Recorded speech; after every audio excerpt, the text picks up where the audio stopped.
Morning IG, doing a little inventory update. Got a super high amount of T50s, high thrust, but we call them turbo 50s for the smaller engines. That one is sold F50. Got a bunch of T60s, 10 or 12, high thrust.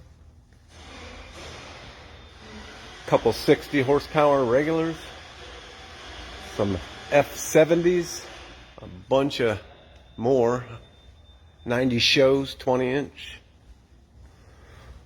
Still got a bunch of 90 regulars, 20-inch. The 115s here are sold. I got two 25-inch show 115s.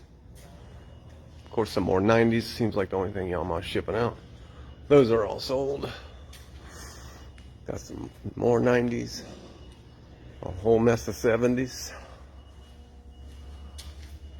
Got one LF 150XB, a couple 150 LBs, both 20-inch shafts, except for the LF 150XB. Bunch more kickers, and that's about it, my friends. It's been a little rough, but we'll get it back.